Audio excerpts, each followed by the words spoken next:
To select stitches on the E10 sewing machine, what we want to do is look in this window. It will always tell us what letter we're on at any given time.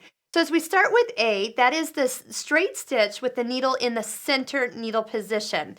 That's going to be set up for all your regular sewing. When you're looking at a pattern, you always notice that it has a notation for seam allowance.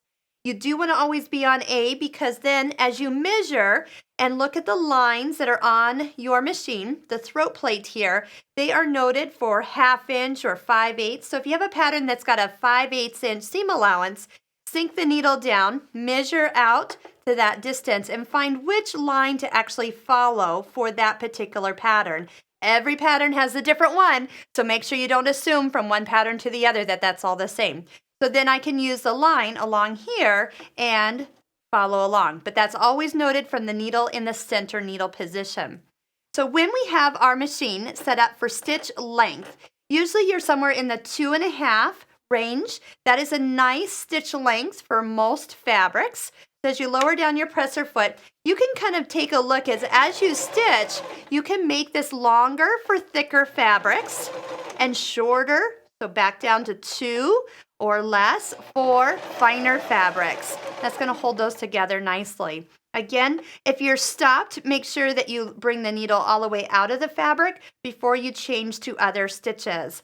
Now, B is with the needle position to the far right side. So you can move over and be closer to the edge of the fabric, for example. We'll use that for some of our feet, like our zipper foot, and some other stitches that we've got here. But it's nice, you've got center needle position and far right needle position. Without you having to move the foot over to get close to that edge, this is going to keep the fabric and touching the most of the feed dogs that are underneath and keeping it evenly pulled in. So most of the time when I'm sewing, I'll just move that to 2.5 for where we want to be. All right, needle up and out of our fabric. For choosing a zigzag, that's going to be for C. Now C has kind of a range. On this machine, you've got kind of a narrow zigzag as you start off when the smaller picture is showing. And so that here, and then as you go ahead, and you can do this while you sew, change it all the way up. When it's actually at C, that's going to be the widest zigzag that it will do, all the way down. If you leave your needle down into the fabric, you can easily turn a corner. Now what we can also do is we could say turn this zigzag into a satin stitch. And what that's going to be is we'll make that a little bit smaller. We can move the stitch length towards 0, kind of in between 0 and 1. You'll see it has a picture of a buttonhole. That's what we'll use when we show you how to do buttonholes. But you can get a really pretty satin stitch. That'd be great for applique. You can then find the right width for you to use. Again, when you're done, finish the stitch, turn the hand wheel towards you, bring this all the way up to the highest position, lift up your presser foot, and cut your threads. And you'll see that you have a nice satin stitch. You can go around a heart or any of the shapes that you might be wanting to apply to a project that you're working on. So we have stitch width is done just with the zigzag here. All the other stitches have preset widths. So as you go here, all you need to do is pick the letter and it's ready to stitch.